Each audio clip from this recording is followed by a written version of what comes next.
আমরা কোনো দলের লোক না, হ্যাঁ, স্বতন্ত্র। বরিশাল 5 আসনে আপনি এবার কারে ভোট দিবেন, হাত পাখা নাকি ধানের শীষ? দুজন প্রার্থী আছেন, আপনি মন চাই কারে দিবেন?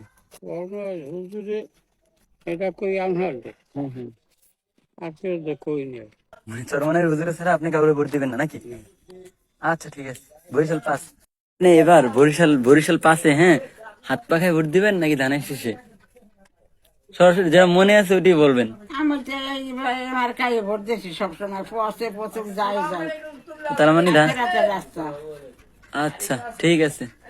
মানে বরিশাল 5 আসনে তো এবার দুজন প্রার্থী আছে, তো আপনি ধানের শীষে ভোট দিবেন না হাত পাখায়?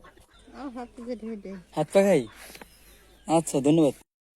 নিয়ত করছেন কি এবার বরিশাল 5 আসনে, হাত পাখা নাকি ধানের শীষ? এটা ওই ব্যাপারে ওই মামাই আইছে, মামারে বঞ্চিত কেমনে করবো? আচ্ছা, ঠিক আছে, দোয়া করেন। কথা ক্লিয়ার। ক্লিয়ার, হ্যাঁ। মামাই কেমনে বঞ্চিত করবো? মামা এত একটা মামা ফালান্য আমার। মামা না, হ্যাঁ, আমার আম্মুর মামা তো ভাই। বরকতুল্লাহ কাসিম সব নাকি? কাশিমি সাহেবের বাপে আমার গো উস্তাদ। ও, আচ্ছা, ঠিক আছে, দোয়া করেন। বরিশাল 5 আসনে দুজন প্রার্থী আছে, হাত পাখা আর ধানের শীষ, আপনি কারে ভোট দিবেন এবার নিয়ত করছেন? হাত পাখা ভালো, ইনশাআল্লাহ। ঠিক আছে, একটা কথা জানার জন্য আসছিলাম, এবার আপনি বরিশালে ধানের শীষে ভোট দিবেন না হাত পাখায়? ধানের শীষে ভোট দিবেন না হাত পাখায়?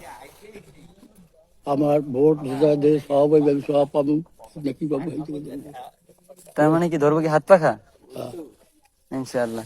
আচ্ছা, আসসালামু আলাইকুম। বরিশাল 5 আসনে এবার আপনি কাকে এমপি প্রার্থী হিসেবে দেখতে চাচ্ছেন? মুজিবুর রহমান সরোয়ার নাকি মুফতি সৈয়দ মোহাম্মদ ফয়জুল করিম? যোগ্য প্রার্থী আলেম সাইকুল হাদিস আমানতদারি জনাব হজরত মাওলানা মুফতি ফয়জুল করিম শাইখ সরমনায় হাত পাখা মার্কার বিজয় দেখতে চাই বরিশাল 5 আসন থেকে। বরিশাল